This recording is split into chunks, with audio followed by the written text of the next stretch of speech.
You ever heard that one? That's my favorite one.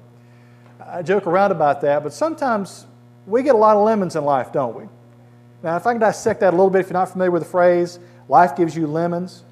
Lemons are pretty sour, and unless you're one of my children who like to eat the lemons, just take them, eat them off the rind. My children are odd, they take after their daddy. Most people don't like straight up lemons. I like my lemons in a glass with some water and some sugar and a little bit of ice cubes as lemonade. That's about the only way I like my lemons, unless they're in a wedge in my sweet tea or half unsweet, half sweetened tea. But life gives us a lot of lemons, doesn't it? Life harvest. God sent me before you to preserve your life, preserve you a remnant on the earth, and to keep alive for you many survivors. So it was not you who sent me here, but God.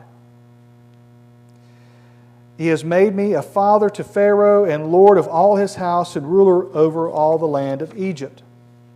On hands or some factory machines made an item, they still essentially boil down to what God has made for us. So there's ownership there. So God's sovereignty means there's ownership. But God's sovereignty also means He has authority. He has a right to impose His will on His creatures.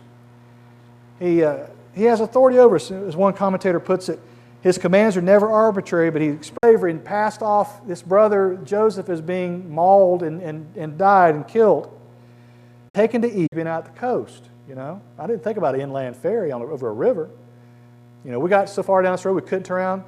The thing about this one ferry that connects Fayette County and Jessamine County and Madison County, crosses the Kentucky River, is apparently it's the oldest ferry in all. Maybe sometimes we're running from God's call to come to Him, to maybe to follow Him in service, to give our sins and put our sins away and give them to Him.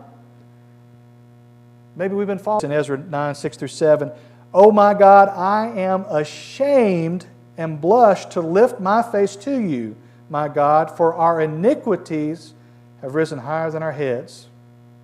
Our sins are higher than our heads. Wow. Our guilt has mounted up to the heavens.